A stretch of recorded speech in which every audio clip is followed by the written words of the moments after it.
Ga wasu fina-finan Indian Hausa na musamman daga kamfanin Yusuf Zamani, dan Amutu sai kuma babbaka, sannan da akwai mai capacity sai kuma ƙuruciya, na gaba kuma tauri, sannan da akwai tsalle ɗaya. Mu je zuwa Yusuf Zamani, kada in cika ku da surutu.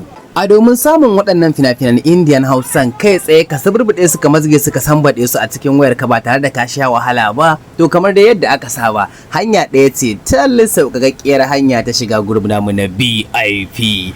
Duk wasu fina-finan Indian Hausa da ka gani ka ga tallan su kuma ka rasa yacce za a yi ka same su, to gaskiya nesa ta zo kusa.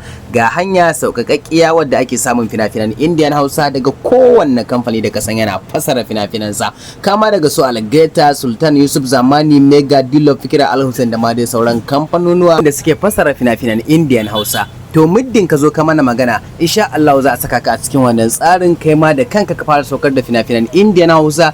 Ina 'yan downloading, ina masu kallon ɗaya-ɗaya, gaskiya wannan damar tamu ce baki ɗaya.